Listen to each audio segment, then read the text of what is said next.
ಈ ದಿನ ಭೂಲೋಕ ಸಂಚಾರಕ್ಕೆ ಸಾಕ್ಷಾತ್ ಮಹಾಲಕ್ಷ್ಮಿ ದೇವಿಯು ಬರುತ್ತಾಳೆ. ಈ ದಿನ ರಾತ್ರಿ ಸಮಯದಲ್ಲಿ ಮನೆಯ ಸದಸ್ಯರೆಲ್ಲ ಸೇರಿ ಯಾವ ಕೆಲಸ ಮಾಡಿದರೆ ವರ್ಷ ಪೂರ್ತಿ ಹಣದ ಜಯ, ಆರೋಗ್ಯ, ಐಶ್ವರ್ಯ, ನೆಮ್ಮದಿ ಪ್ರಾಪ್ತಿಯಾಗುತ್ತದೆ. ಈ ದಿನ ಲಕ್ಷ್ಮಿ ಪೂಜೆ ಸಂಕಲ್ಪ ಹೇಗಿರಬೇಕೆಂದು ಇವತ್ತಿನ ಈ ವಿಡಿಯೋದಲ್ಲಿ ಸಂಪೂರ್ಣವಾಗಿ ತಿಳಿಸಿಕೊಡ್ತೀನಿ. ಈ ದಿನ ಮನೆಯ ಮುಖ್ಯ ದ್ವಾರಕ್ಕೆ ಈ ಒಂದು ವಸ್ತುವನ್ನು ಕಟ್ಟಿದರೆ ವರ್ಷ ಪೂರ್ತಿ ಮನೆಗೆ ಸಂಪೂರ್ಣ ಗುರುಬಲ, ಅಖಂಡ ಯಶಸ್ಸು, ನಿರಂತರ ಧನಾಗಮನವಾಗುತ್ತದೆ.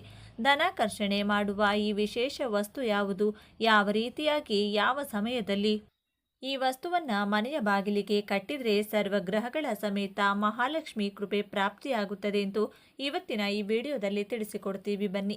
ಅದಕ್ಕೂ ಮೊದಲು ನೀವಿನ್ನು ಚಾನಲ್ಗೆ ಸಬ್ಸ್ಕ್ರೈಬ್ ಆಗಿಲ್ಲ ಅಂದರೆ ಈಗಲೇ ಸಬ್ಸ್ಕ್ರೈಬ್ ಆಗಿ, ಹಾಗೆ ವಿಡಿಯೋಗೆ ಲೈಕ್ ಮಾಡಿ, ವಿಡಿಯೋ ಸ್ಕಿಪ್ ಮಾಡದೆ ಕೊನೆ ತನಕ ನೋಡಿ.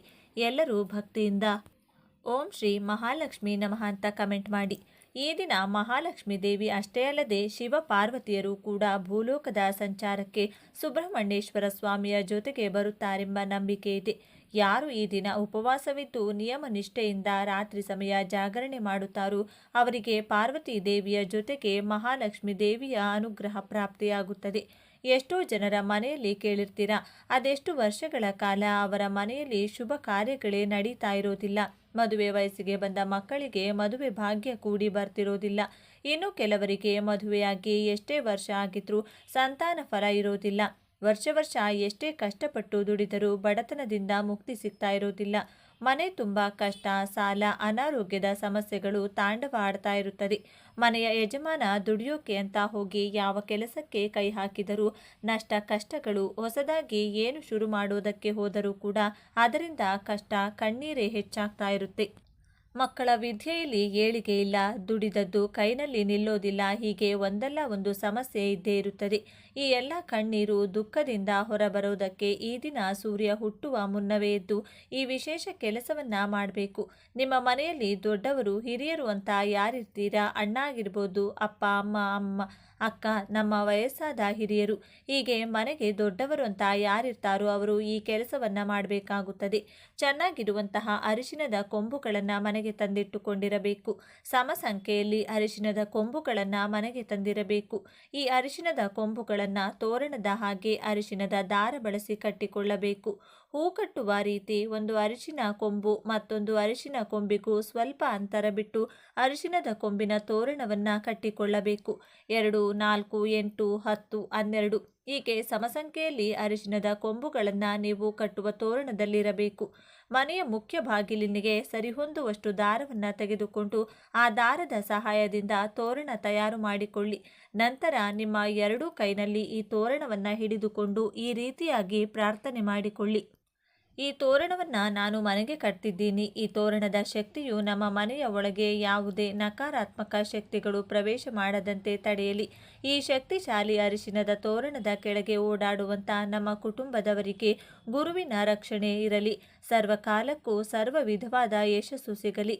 ಮನೆಯ ಯಜಮಾನ, ಯಜಮಾನಿ ಮಾಡುವ ಕೆಲಸಗಳಿಂದ ಮನೆಯ ಏಳಿಗೆ ಶೀಘ್ರವಾಗಿ ಆಗಲಿ.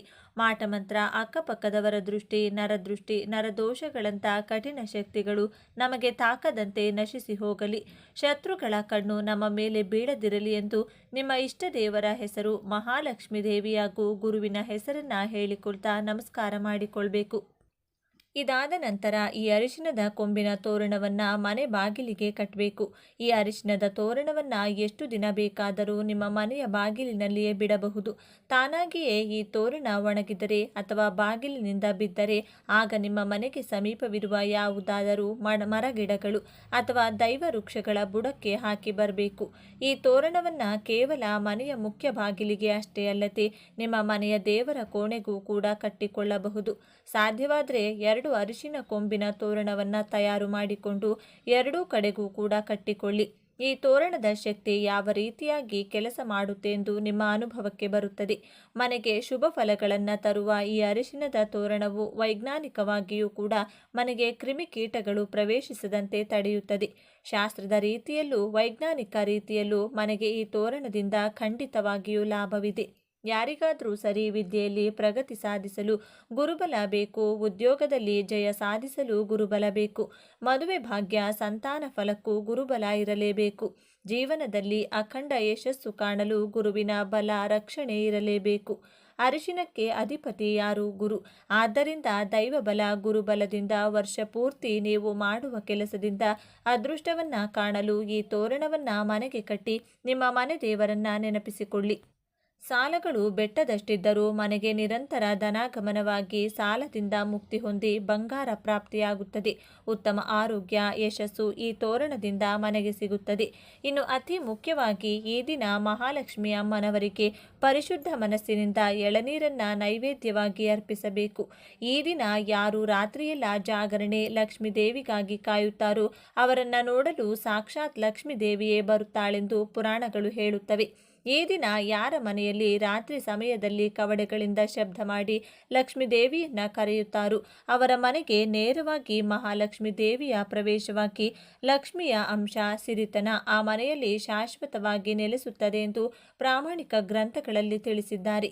ಈ ಕವಡೆಯ ಶಬ್ದವನ್ನ ಹೇಗೆ ಮಾಡಬೇಕು ಅಂತ ನೋಡೋದಾದ್ರೆ, ಲಕ್ಷ್ಮಿಗೆ ಪ್ರಿಯವಾದಂತಹ ಅರಿಶಿನದ ಬಣ್ಣದ ಕವಡೆಗಳನ್ನು ತೆಗೆದುಕೊಂಡು ರಾತ್ರಿ 11 ಗಂಟೆಯಿಂದ 12 ಗಂಟೆಯ ಸಮಯದಲ್ಲಿ ಸಾಧ್ಯವಾದಷ್ಟು ಬಾರಿ ಒಂದು ಅರಿಶಿನ ಬಣ್ಣದ ಬಟ್ಟೆಗೆ ಈ ಕವಡೆಗಳನ್ನು ಕಟ್ಟಿ ಶಬ್ದ ಮಾಡಬೇಕು. ಅಥವಾ ಕೈನಲ್ಲೇ ಕವಡೆಗಳನ್ನು ಹಿಡಿದು ಶಬ್ದ ಮಾಡುತ್ತಿರಬೇಕು. ಈ ಕೆಲಸವನ್ನ ಕುಟುಂಬದವರೆಲ್ಲರೂ ಸೇರಿ ಮಾಡಿದರೆ ತುಂಬ ಒಳ್ಳೆಯದು. ನಿಮ್ಮ ಗಂಡ ಹಾಗೂ ನಿಮ್ಮ ಮಕ್ಕಳು ನಿಮ್ಮ ಮಾತನ್ನ ಕೇಳೋದಿಲ್ಲ, ಇದರ ಮೇಲೆ ನಂಬಿಕೆ ಇಲ್ಲವೆಂದರೆ ಪರವಾಗಿಲ್ಲ. ಮನೆಯವರ ಪರವಾಗಿ ನೀವೇ ಜಾಗರಣೆ ಇದ್ದು ಕವಡೆಗಳನ್ನು ಶಬ್ದವನ್ನ ಮಾಡುತ್ತಾ ಮಹಾಲಕ್ಷ್ಮಿ ದೇವಿಯನ್ನ ಮನಸ್ಸಿನಲ್ಲಿಯೇ ಸ್ಮರಿಸಿಕೊಳ್ಳಿ. ಹೀಗೆ ಮಾಡೋದ್ರಿಂದ ಅಮ್ಮನವರ ಅನುಗ್ರಹ ಈ ಮನೆಗೆ ಉಂಟಾಗಿ ಹಣದ ಸಮಸ್ಯೆ ತೀರುತ್ತದೆ. ರಾಜಯೋಗದಂತಹ ಜೀವನ ನಿಮ್ಮದಾಗುತ್ತದೆ. ಹಾಗೆಯೇ ಈ ದಿನ ಒಂದು ವಿಶೇಷ ವಿಧಿವಿಧಾನವನ್ನು ಪಾಲಿಸಿದರೆ ರಾಜವೈಭವ ಉಂಟಾಗುತ್ತದೆ. ವಸ್ತು ವಾಹನ ಉದ್ಯೋಗ ವ್ಯಾಪಾರ ಸರ್ವ ಕ್ಷೇತ್ರದಲ್ಲೂ ಅಖಂಡ ಶುಭ ಫಲ ಪ್ರಾಪ್ತಿಯಾಗುತ್ತದೆ. ಈ ದಿನ ಸಂಜೆಯ ಸಮಯದಲ್ಲಿ ಗಜಲಕ್ಷ್ಮಿ ದೇವಿಯ ಚಿತ್ರಪಟ ಏರ್ಪಾಟು ಮಾಡಿಕೊಂಡು ನಂತರ ಗಂಧ ಕುಂಕುಮದ ಬೊಟ್ಟನ್ನ ಇಟ್ಟು ಬೆಳ್ಳಿಯ ದೀಪ ಮಣ್ಣಿನ ದೀಪ ಇಟ್ಟು ತುಪ್ಪ ಅಥವಾ ಎಳ್ಳೆಣ್ಣೆಯನ್ನು ಬಳಸಿ ಆ ದೀಪಕ್ಕೆ 6 ಬತ್ತಿಗಳನ್ನು ಬಿಡಿ ಬಿಡಿಯಾಗಿ ಕೂರಿಸಿ ದೀಪಾರಾಧನೆ ಮಾಡಬೇಕು.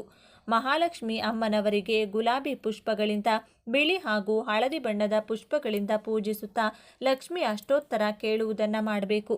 ಪೂಜೆ ಆದ ನಂತರ ಕರ್ಪೂರದ ಆರತಿಯನ್ನು ಬೆಳಗಬೇಕು.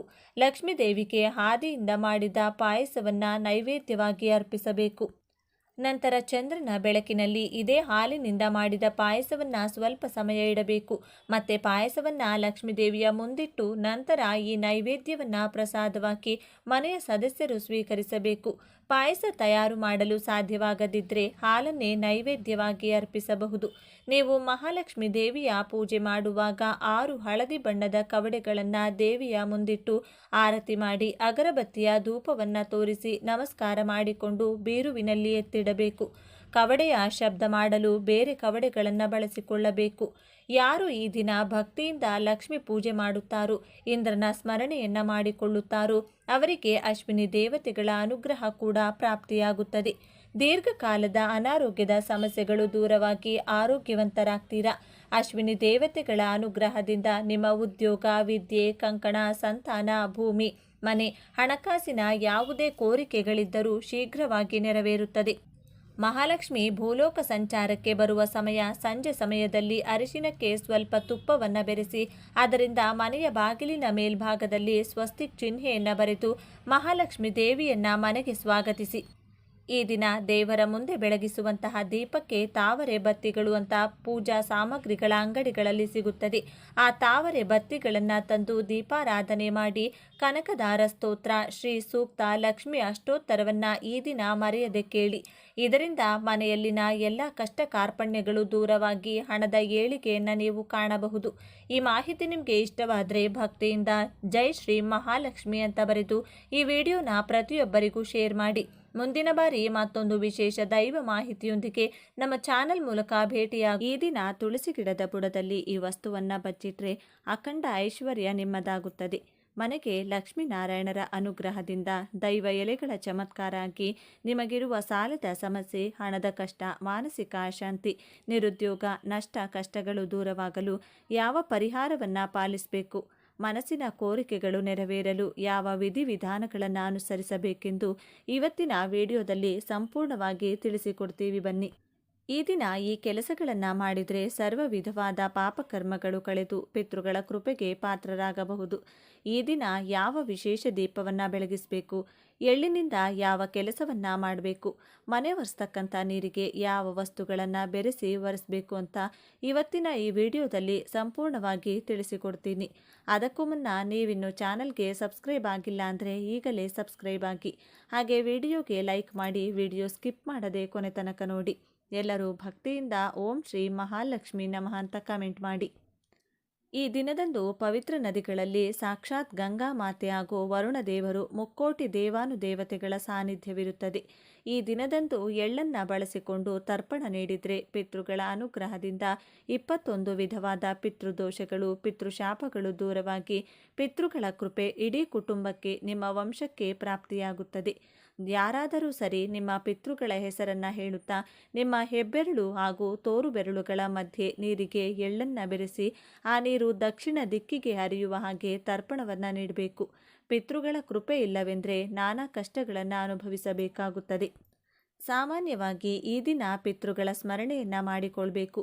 ಈ ದಿನ ಪಿತೃಗಳ ಕಾರ್ಯ ಸ್ಮರಣೆಯನ್ನು ಮಾಡಿದರೆ ಅದು ಎಂಥದ್ದೇ ಪಿತೃದೋಷ, ಪಿತೃಶಾಪಗಳಿದ್ದರೂ ಸುಲಭವಾಗಿ ದೂರವಾಗಿ ಪಿತೃಗಳ ಸಂಪೂರ್ಣ ಅನುಗ್ರಹ ಇಡೀ ಕುಟುಂಬಕ್ಕೆ ಪ್ರಾಪ್ತಿಯಾಗುತ್ತದೆ. ಈ ದಿನದ ಆರಂಭದಲ್ಲಿ ಸ್ನಾನ ಮಾಡುವಾಗ ತಪ್ಪದೆ ಸ್ನಾನದ ನೀರಿಗೆ 4 ತುಳಸಿ ದಳಗಳನ್ನು ಹಾಕಿಕೊಂಡು ಸ್ನಾನವನ್ನು ಮಾಡಿದರೆ ಲಕ್ಷ್ಮಿಯ ಅನುಗ್ರಹ ಸುಲಭವಾಗಿ ಪ್ರಾಪ್ತಿಯಾಗಿ ಆ ದಿನವೆಲ್ಲ ನೀವು ಮಾಡುವಂತಹ ಕೆಲಸದಲ್ಲಿ ಲಕ್ಷ್ಮೀನಾರಾಯಣರ ಅನುಗ್ರಹದಿಂದ ಕಾರ್ಯಜಯ ಉಂಟಾಗುತ್ತದೆ. ದೇಹದಲ್ಲಿ ವಿಶೇಷ ಚೈತನ್ಯ ಉಂಟಾಗುತ್ತದೆ. ಸ್ನಾನ ಆದ ನಂತರ ತುಳಸಿ ಗಿಡದ ಸ್ವಲ್ಪ ಮಣ್ಣನ್ನು ತೆಗೆದುಕೊಂಡು ಆ ಮಣ್ಣಿಗೆ ಸ್ವಲ್ಪ ಹಸಿ ಹಾಲು ಹಾಗೂ ಗಂಧವನ್ನು ಬೆರೆಸಿ ಹಣೆಗೆ ತಿಲಕವಾಗಿಟ್ಟುಕೊಂಡು ನಂತರ ಮನೆಯಿಂದ ಹೊರಗೆ ಹೋಗಬೇಕು. ಇದರಿಂದ ಲಕ್ಷ್ಮೀದೇವಿಯ ಅನುಗ್ರಹ ಪ್ರಾಪ್ತಿಯಾಗುತ್ತದೆ.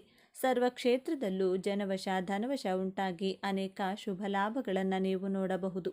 ಈ ತಿಲಕವನ್ನು ಚಿಕ್ಕ ಮಕ್ಕಳು, ಮನೆಯ ಯಜಮಾನ, ಮನೆಯ ಯಜಮಾನಿ, ಹಿರಿಯರು ಯಾರು ಬೇಕಾದರೂ ಹಣೆಗೆ ಇಡಬಹುದು.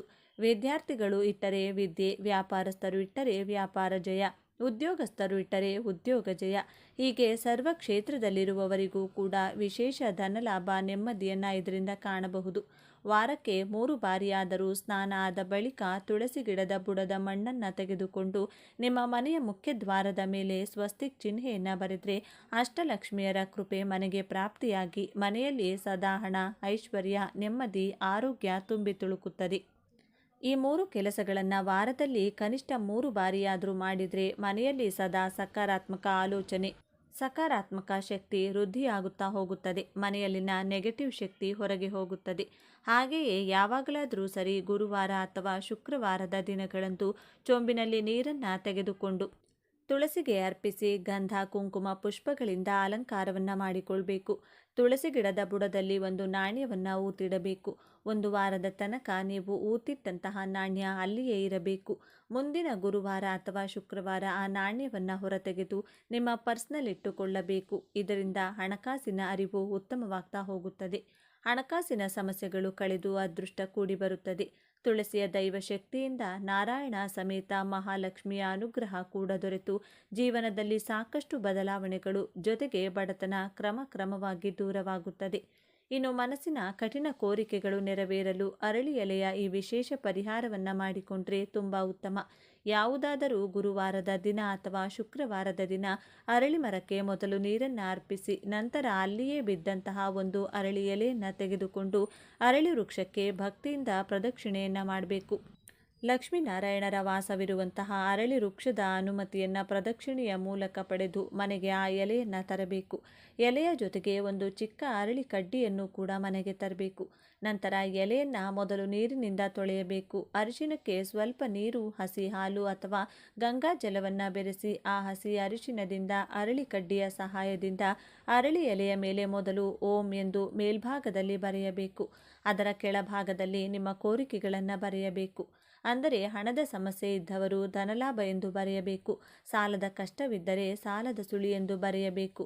ವಿದ್ಯೆಗೆ ವಿದ್ಯೆ, ಮದುವೆಗೆ ಮದುವೆ, ಉದ್ಯೋಗ ಬೇಕೆಂದರೆ ಉದ್ಯೋಗ, ಹೀಗೆ ಕೋರಿಕೆಗೆ ಅನುಗುಣವಾಗಿ ಚಿಕ್ಕದಾಗಿ ನಿಮಗೆ ಯಾವ ಕೆಲಸ ಆಗಬೇಕು ಅದನ್ನು ಮನಸ್ಸಿನಲ್ಲಿಯೇ ಹೇಳಿಕೊಳ್ಬೇಕು. ಕೋರಿಕೆಯ ಕೆಳಗಡೆ ಸಾಧ್ಯವಾದರೆ ಓಂ ನಮೋ ಭಗವತೆ ವಾಸುದೇವಾಯ ಅಥವಾ ಚಿಕ್ಕದಾಗಿ ನಾರಾಯಣ ಎಂದು ಬರೆಯಬೇಕು. ಬೆಳಿಗ್ಗೆ ಹೀಗೆ ಬರೆದು ಎಲೆಯನ್ನು ದೇವರ ಕೋಣೆಯಲ್ಲಿರಿಸಬೇಕು. ಸಂಜೆಯ ಸಮಯದಲ್ಲಿ ಆ ಎಲೆಯನ್ನು ತೆಗೆದುಕೊಂಡು ನಿಮ್ಮ ಇಷ್ಟ ದೇವರ ಹೆಸರನ್ನು ಸ್ಮರಿಸಿಕೊಂಡು ಲಕ್ಷ್ಮೀನಾರಾಯಣರಿಗೆ ನಮಸ್ಕಾರವನ್ನು ಮಾಡಿಕೊಳ್ಬೇಕು. ನಂತರ ಆ ಎಲೆಯನ್ನು ಹರಿಯುವ ನೀರಿನಲ್ಲಾಗಿರಬಹುದು, ತೆಂಗಿನ ಮರದ ಕೆಳಗಾಗಿರಬಹುದು ಅಥವಾ ಯಾವುದೇ ಮರದ ಕೆಳಗೆ ಇಟ್ಟು ಮನೆಗೆ ಬರಬೇಕು. ಈ ಒಂದು ಪರಿಹಾರವನ್ನು ಅರಳಿ ಎಲೆಯಿಂದ ಗುರುವಾರ ಅಥವಾ ಶುಕ್ರವಾರದ ದಿನ ಮಾಡಿ ನೋಡಿ. ನೀವು ಕೇಳಿಕೊಂಡಂತಹ ಕೋರಿಕೆ ನಿಮ್ಮ ಮೂಲಕವೇ ನೆರವೇರಲು ಒಂದು ಶಕ್ತಿ ಬರುತ್ತದೆ. ಕೋರಿಕೆಗಳು ಶೀಘ್ರವಾಗಿ ನೆರವೇರುತ್ತದೆ. ವ್ಯರ್ಥ ಖರ್ಚುಗಳು ಕಡಿಮೆಯಾಗಿ ಆದಾಯದ ಮೂಲಗಳು ಹೆಚ್ಚುತ್ತವೆ. ಮಾಡುವ ಕೆಲಸದಲ್ಲಿ ಯಶಸ್ಸು ಸಿಗುತ್ತದೆ. ನೋಡಿದ್ರಲ್ಲ, ತುಳಸಿಯ ಎಲೆಗಳಿಂದ, ತುಳಸಿ ಬುಡದ ಮಣ್ಣಿನಿಂದ ಯಾವ ಪರಿಹಾರವನ್ನು ಪಾಲಿಸಿದರೆ ಲಕ್ಷ್ಮೀನಾರಾಯಣರ ಅನುಗ್ರಹ ಪ್ರಾಪ್ತಿಯಾಗುತ್ತದೆ. ಮನಸ್ಸಿನ ಕಠಿಣ ಕೋರಿಕೆಗಳು ನೆರವೇರಲು ಅರಳಿ ಎಲೆಯ ಯಾವ ವಿಶೇಷ ಪರಿಹಾರವನ್ನು ಪಾಲಿಸಬೇಕು ಅಂತ ಇವತ್ತಿನ ಈ ವಿಡಿಯೋದಲ್ಲಿ ತಿಳಿಸಿಕೊಟ್ಟಿದ್ದೇವೆ. ಇನ್ನು ಈ ದಿನ ದೇವಾಲಯದಲ್ಲಿ ಇರುವಂತಹ ಅರಳಿ ವೃಕ್ಷದ ಮುಂದೆ ಜಲದಿಂದ ಶುಚಿ ಮಾಡಿ ಅಕ್ಕಿ ಹಿಟ್ಟಿನಿಂದ ಚಿಕ್ಕ ರಂಗೋಲಿಯನ್ನು ಬರೆದು ಅದರ ಮೇಲೆ ಒಂದು ದೊಡ್ಡ ಮಣ್ಣಿನ ದೀಪವನ್ನು ಇಟ್ಟು ಸಾಸಿವೆ ಎಣ್ಣೆಯನ್ನು ಹಾಕಿ 2 ಬತ್ತಿಗಳನ್ನು ಒಂದು ಬತ್ತಿಯಾಗಿ ಮಾಡಿ ಅದೇ ರೀತಿ 12 ಬತ್ತಿಗಳನ್ನು ಬಿಡಿ ಬಿಡಿಯಾಗಿ ಕೂರಿಸಿ ದೀಪಾರಾಧನೆಯನ್ನು ಮಾಡಬೇಕು. ಇದರಿಂದಲೂ ಕೂಡ ಜಾತಕ ದೋಷಗಳು, ಪಿತೃದೋಷಗಳು ಬಹಳ ಸುಲಭವಾಗಿ ದೂರವಾಗುತ್ತದೆ. ಹಣಕಾಸಿನ ಸಮಸ್ಯೆ ಇದ್ದವರು ಯಾವ ಕೆಲಸಕ್ಕೆ ಕೈ ಹಾಕಿದರೂ ಯಶಸ್ಸು ಸಿಗುತ್ತಿಲ್ಲ ಅನ್ನೋದಾದರೆ ಅದೃಷ್ಟ ಕೂಡಿ ಬರಲು ಅರಳಿ ವೃಕ್ಷಕ್ಕೆ ಈ ದಿನ ಅರಿಶಿನ ಬೆರೆಸಿರ್ತಕ್ಕಂಥ ನೀರನ್ನು ತಪ್ಪದೇ ಅರ್ಪಿಸಬೇಕು. ಇದರಿಂದ ಯಾವುದೇ ಅಡೆತಡೆಗಳಿದ್ದರೂ ದೂರವಾಗಿ ಎಲ್ಲ ಕೆಲಸದಲ್ಲೂ ಲಾಭ ಹಾಗೂ ಅದೃಷ್ಟ ಕೂಡಿ ಬರುತ್ತದೆ. ಈ ದಿನ ಸ್ವಯಂ ಪಾಕದಾನ ನೀಡಿ ಬ್ರಾಹ್ಮಣರಿಗೆ, ಅವಶ್ಯಕತೆ ಇದ್ದವರಿಗೆ ಒಂದು ದಿನಕ್ಕಾಗುವ ಅಡುಗೆ ಪದಾರ್ಥಗಳು ಅಥವಾ ಒಂದು ಹೊತ್ತಿನ ಊಟಕ್ಕಾಗುವಂತಹ ಅಡುಗೆ ಸಾಮಗ್ರಿಗಳನ್ನು ನೀಡಬೇಕು. ಅಕ್ಕಿ, ಬೇಳೆ, ತರಕಾರಿ, ಉಪ್ಪು, ಎಣ್ಣೆ, ಸೊಪ್ಪು, ಹಣ್ಣುಗಳು ಹೀಗೆ ಅಡುಗೆ ಸಾಮಗ್ರಿಗಳನ್ನು ದಕ್ಷಿಣೆ ಸಮೇತ ನೀಡಿದರೆ ತುಂಬ ಉತ್ತಮ. ಈ ದಿನ ಗೋಮಾತೆಗೆ ಪಿತೃಗಳ ಹೆಸರನ್ನು ಹೇಳಿಕೊಂಡು ಕುಟುಂಬದಲ್ಲಿ ಯಾರಾದರೂ ಒಬ್ಬರಾದರೂ ಸರಿ ಹಸಿರು ಹುಲ್ಲನ್ನು ತಿನ್ನಿಸಬೇಕು. ಇದರಿಂದ ಇಡೀ ಕುಟುಂಬಕ್ಕೆ ಅದೃಷ್ಟ ಕೂಡಿ ಬರುತ್ತದೆ, ಪಿತೃದೋಷ ದೂರವಾಗುತ್ತದೆ. ಈ ದಿನ ದುರ್ಗಾದೇವಿಯ ದರ್ಶನ ಹಾಗೂ ಪಂಚಮುಖಿ ಆಂಜನೇಯ ಸ್ವಾಮಿಯ ದರ್ಶನವನ್ನು ಮರೆಯದೆ ಮಾಡಿ. ಇದರಿಂದ ಸಕಲ ಶತ್ರು ಬಾಧೆಗಳು ದೂರವಾಗುತ್ತವೆ. ಕಠಿಣ ಕಷ್ಟಗಳಿಂದ ಸುಲಭವಾಗಿ ಹೊರಬರಬಹುದು. ಬೆಳಿಗ್ಗೆ ಸಂಜೆ 2 ಸಮಯದಲ್ಲೂ ವಿಷ್ಣು ಸಹಸ್ರನಾಮ ಹಾಗೂ ಲಕ್ಷ್ಮಿ ಅಷ್ಟೋತ್ತರ ಪಾರಾಯಣವನ್ನು ಮಾಡಿ. ಮನೆ ಒರೆಸುವಂತಹ ನೀರಿಗೆ ಆಲಂ ಅಥವಾ ಸ್ಫಟಿಕವನ್ನು ಪುಡಿ ಮಾಡಿ ಆ ನೀರಿಗೆ ಬೆರೆಸಿ ಆ ನೀರಿನಿಂದ ವಿಶೇಷವಾಗಿ ಮನೆಯನ್ನು ಒರೆಸಿ. ಇದರಿಂದ ಮನೆಗೆ ಆಗಿರುವಂಥ ದೃಷ್ಟಿ, ನಕಾರಾತ್ಮಕ ಶಕ್ತಿಗಳು ದೂರವಾಗುತ್ತದೆ. ಈ ದಿನ ಅತಿ ಮುಖ್ಯವಾಗಿ ಕನಿಷ್ಠ 11 ಜನಕ್ಕೆ ಅನ್ನದಾನವನ್ನು ಮಾಡಿ, ಅವಶ್ಯಕತೆ ಇದ್ದವರಿಗೆ ಕಂಬಳಿಯ ದಾನ ಮಾಡಿ. ಇದರಿಂದ ವಿಶೇಷ ಪುಣ್ಯ ಫಲಗಳು ಪ್ರಾಪ್ತಿಯಾಗುತ್ತದೆ.